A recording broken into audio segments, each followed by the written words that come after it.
Bonjour. Dans cette séance de vidéo, on va déterminer les valeurs de sigma cosinus nx sur n et sigma de sinus nx sur n. Et on va voir des applications pour cela.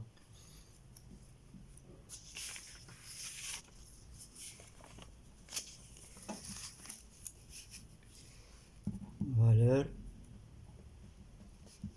de sigma de cosinus nx sur n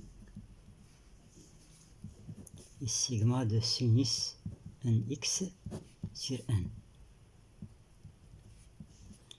Application. Voilà.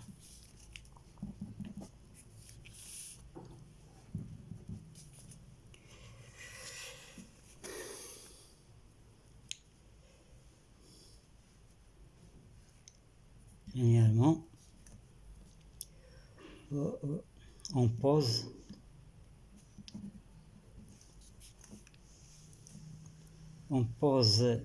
S de x égale sigma lorsque n variant de 1 à l'infini de cosinus nx sur n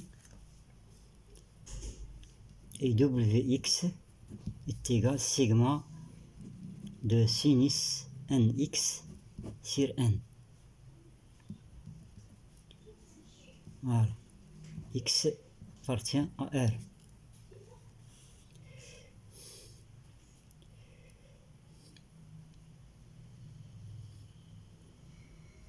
On va voir d'abord la convergence. On va montrer que ces deux séries sont convergentes. Convergence de S de x et wx.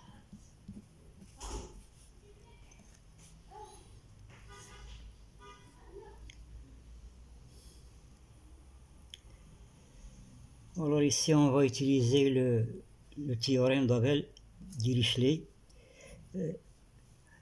Ensuite on a S de x est égal sigma de in vn, n supérieur égal 1 avec in est égal 1 sur n et vn est égal cosinus nx.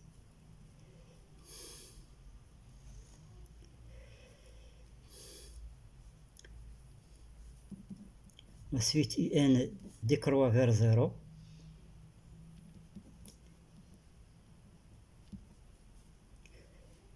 Et on montre qu'il existe un positif tel que, quel que soit x appartenant à R, on a la valeur absolue de sigma de cosinus kx lorsque k variant de 0 à n sera inférieur à m. Voilà. On peut montrer l'existence de m. C'est facile de montrer ça. Voilà. Donc d'après le théorème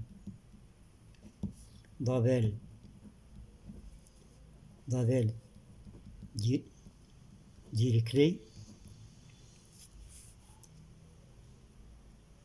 la série est convergente.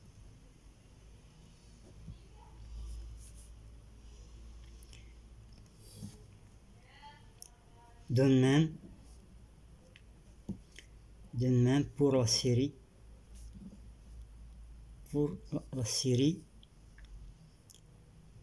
wx. Voilà. Maintenant, on va passer au calcul.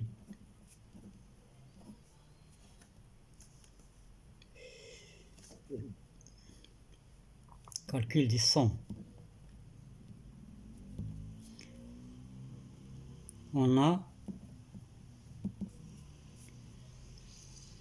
on a S de x plus I Wx est égal sigma lorsque invariant de 1 à l'infini de 1 sur n cosinus nx plus I sinus nx est égal sigma lorsque invariant de 1 à l'infini de 1 sur n exponentielle inx. Et ceci donne sigma lorsque invariant de 1 à l'infini de exponentielle ix à la puissance 1 sur n. On a la formule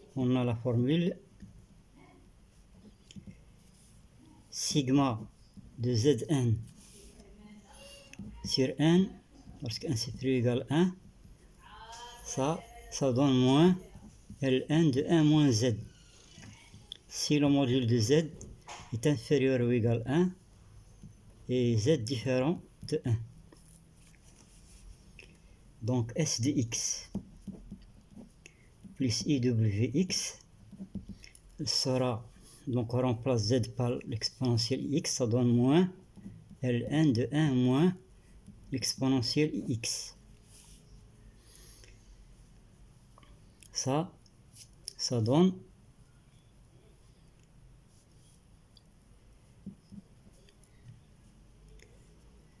donc moins S de x moins I Wx sera égal Ln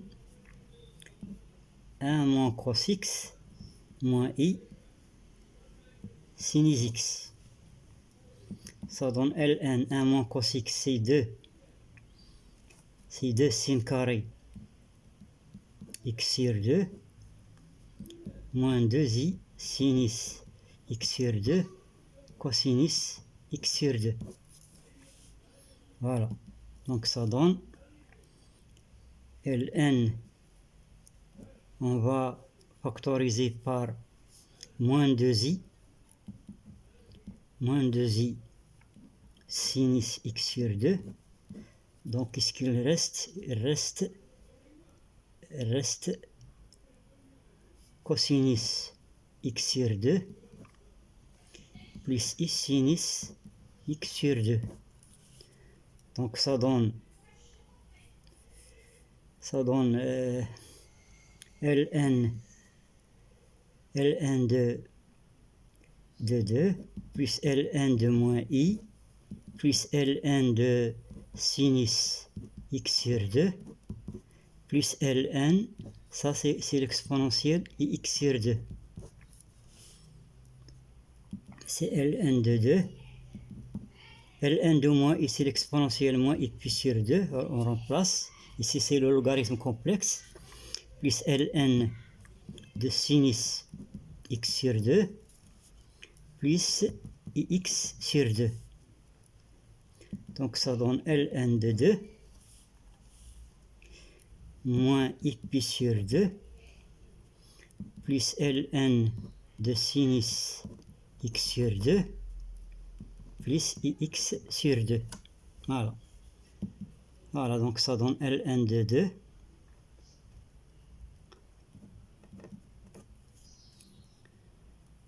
plus Ln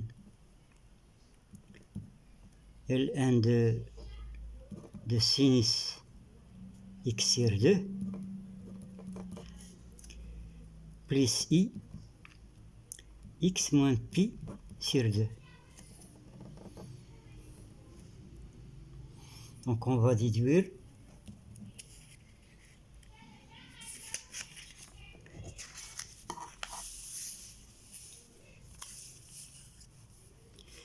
donc on va égaliser la partie réelle avec la partie réelle, la partie imaginaire avec la partie imaginaire. Donc on va obtenir S de x sera égal moins Ln de 2 moins Ln de sinus x sur 2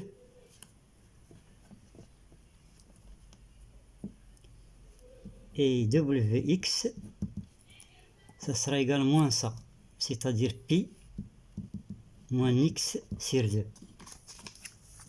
Voilà. En conclusion,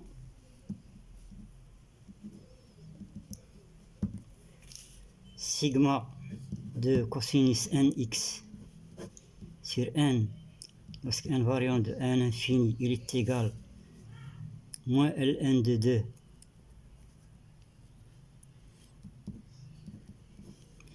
moins ln de sinus x sur 2, et sigma, lorsque invariant de L infini de sinus nx sur n, il est égal pi moins x sur 2. Voilà.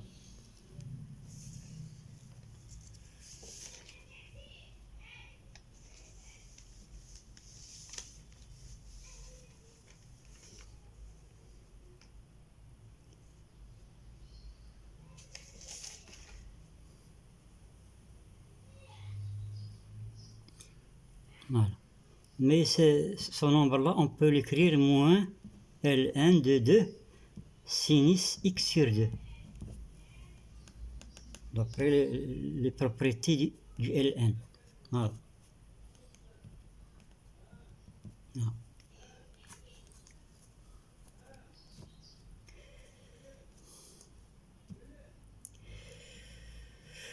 Maintenant, on va passer aux applications. Application 1.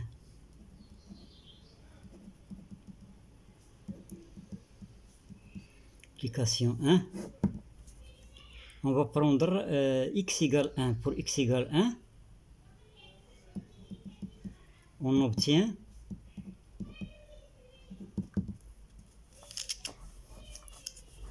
pour x égale 1, on va obtenir sigma, invariant de 1 à l'infini de cos n sur n, il sera égal moins ln de 2 sinus 1 demi. Et sigma lorsque invariant de 1 à l'infini de sinus n sur n, on remplace x par 1, ça donne est égal pi moins 1 sur 2. Voilà. Donc on a calculé les sommes de ces séries.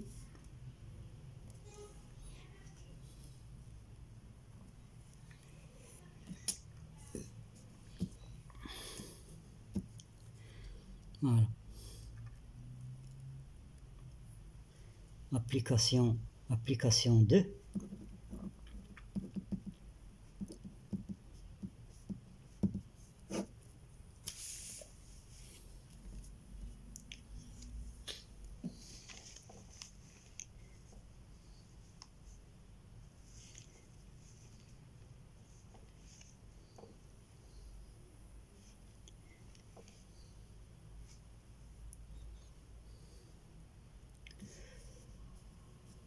On a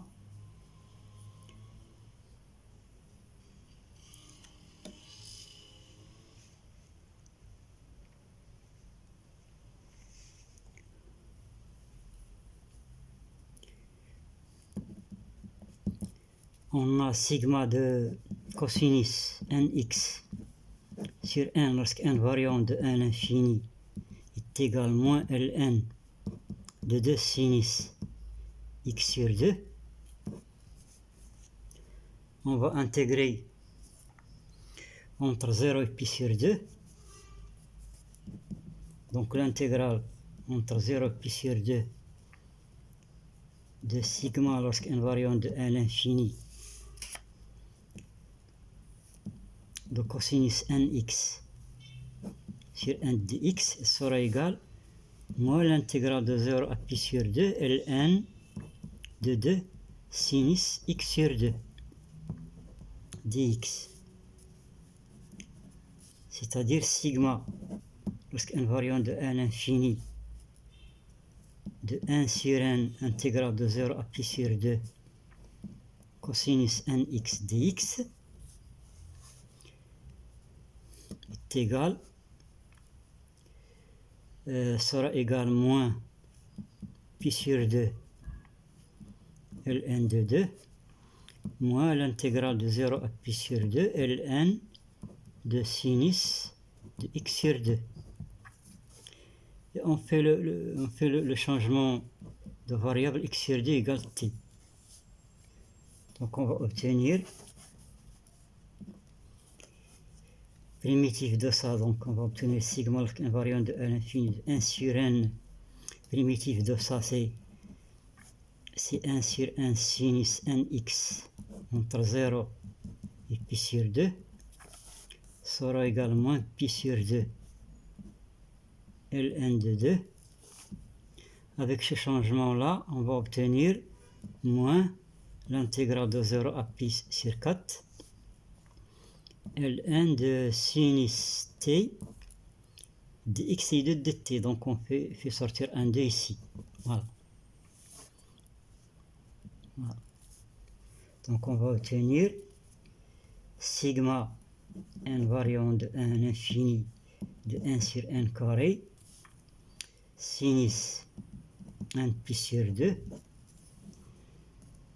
sera égal à moins pi sur 2 ln de 2 moins 2 fois l'intégrale de 0 à pi sur 4 ln de sinus t dt.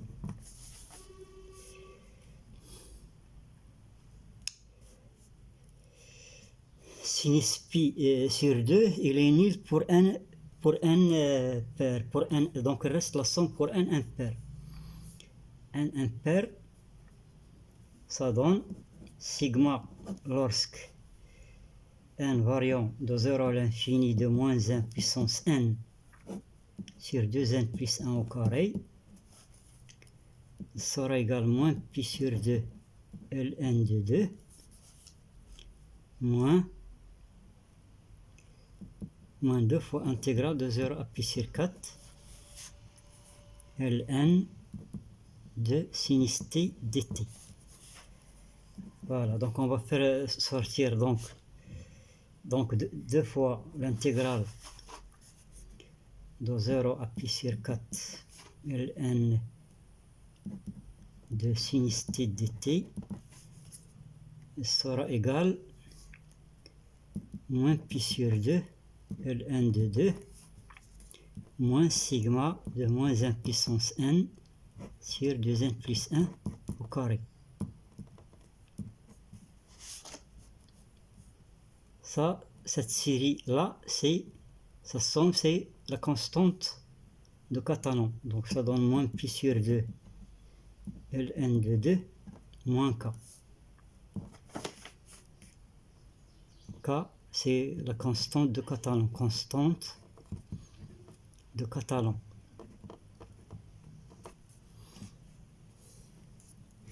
Donc on va obtenir que l'intégrale de 0 à pi sur 4 ln sinus t dt sera également pi sur 4 ln de 2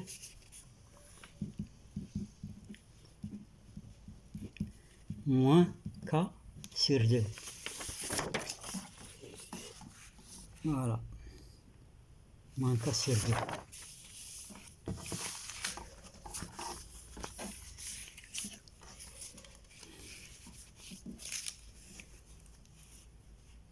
Donc on a déterminé la valeur de cette intégrale. Voilà. On va passer à une autre application.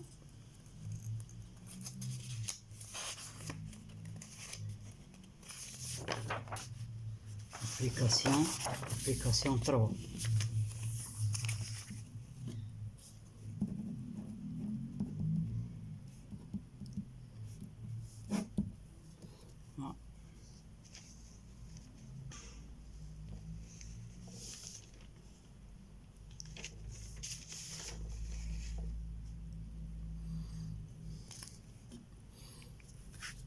On a sigma de sinus nx sur n à l'infini. On a montré qu'il est égal pi moins x sur 2. Donc on va intégrer cette série. Donc l'intégrale de 0 à x de sigma lorsque n variant de n infini de sinus nt sur n dt, elle sera égale l'intégrale de 0 à x, pi moins t sur 2 dt.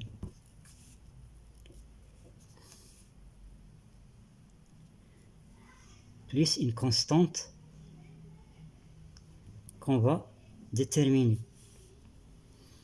Donc on va obtenir sigma lorsque n variant de n infini de 1 sur n intégrale de 0 à x sinus nt dt sera égal px sur 2 moins 1 demi intégrale de 0 à x t dt plus c0. C'est-à-dire qu'on va obtenir sigma lorsque n variant de 1 infini de 1 sur n primitif de ça c'est moins 1 sur n cosinus nt entre 0 et x sera égal px sur 2 moins x au carré sur 4 plus c0.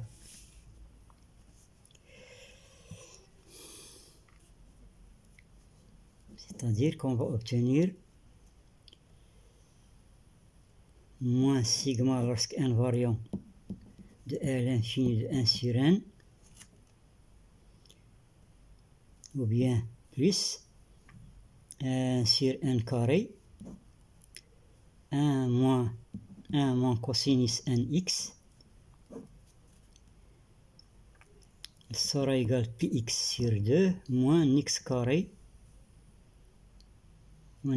sur 4 plus c0. C'est-à-dire, on va obtenir sigma de 1 sur n carré de l'infini moins sigma de cosinus nx sur n carré variant de n infini sera égal px sur 2 moins x carré sur 4 plus c0.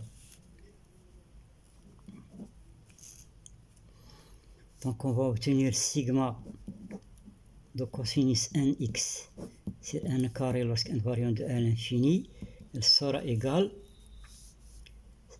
sigma de 1 sur n carré moins px sur 2 plus x carré sur 4 moins c0. Ça c'est p au carré sur 6 plus x au carré sur 4 moins px sur 2 moins c0. Comment déterminer c0? On donne à x la valeur 0. X égale 0, on va obtenir sigma de 1 sur n carré. Ça sera égal p au carré sur 6 moins c0. Donc ça c'est pi au carré sur 6, donc on va obtenir c0 égale 0. Donc sigma de cosinus nx sur n carré lorsqu'une variante de n infini, il sera égal x au carré sur 4 moins px sur 2 plus pi au carré sur 6. Voilà. X au carré sur 4 moins px sur 2 plus p au carré sur 6.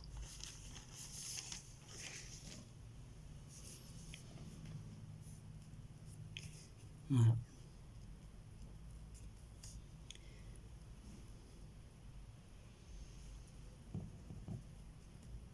Si on prend x égale 1, on va obtenir sigma lorsqu'un variant de 1 à l'infini de cos n sur n carré sera égal à 1 quart moins pi sur 2 plus pi au carré sur 6. Voilà.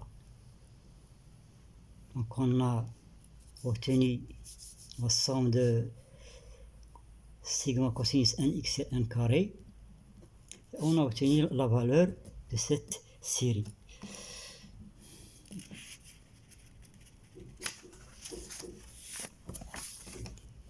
Ma vidéo est terminée. Merci de votre suivi.